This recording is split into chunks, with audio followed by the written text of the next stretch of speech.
પંચમહાલ જિલ્લા પોલીસ દ્વારા મિલકત સંબંધિત ગુનાઓ પર કડક કાર્યવાહી હાથ ધરવામાં આવી રહી છે।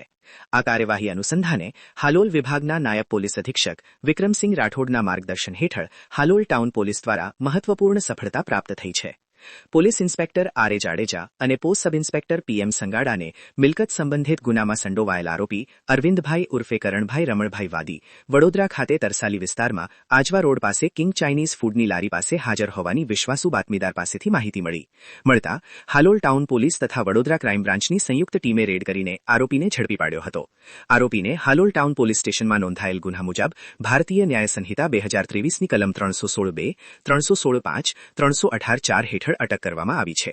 આરોપીની પૂછપરછ દરમિયાન ગોધરા, અમરેલી તેમજ ચેન્નઈમાંથી કુલ 4 ચોરીની ગાડીઓ રિકવર કરવામાં આવી છે।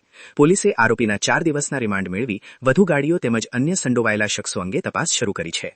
હાલોલ ટાઉન પોલીસ દ્વારા સમગ્ર મામલે વધુ તપાસ હાથ ધરવામાં આવી રહી છે અને અન્ય સંડોવાયેલા આરોપીઓ સુધી પહોંચવા માટે કાર્યવાહી ચાલુ રાખવામાં આવી છે।